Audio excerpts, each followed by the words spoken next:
Hi everyone, in front of me I've got a LENOVO Tab E10 and let me share with you how to clear the browser on this device.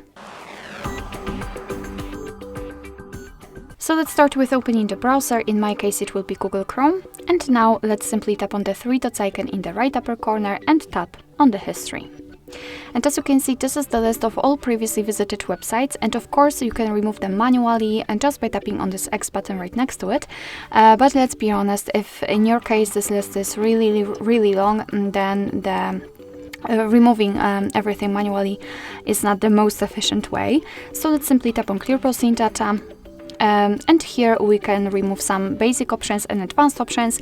So in basics we've got browsing history, cookies inside data, and cached images and files, and in advanced saved passwords, autofill from data, and site settings. If you want to remove something, make sure that it is marked, so I will remove everything. We can also change the time range from last hour to, for example, last 7 days, or even all time. It's up to you. After choosing the option, simply tap on Clear Data. And as you can see, the history is empty, which simply means that we just successfully removed everything.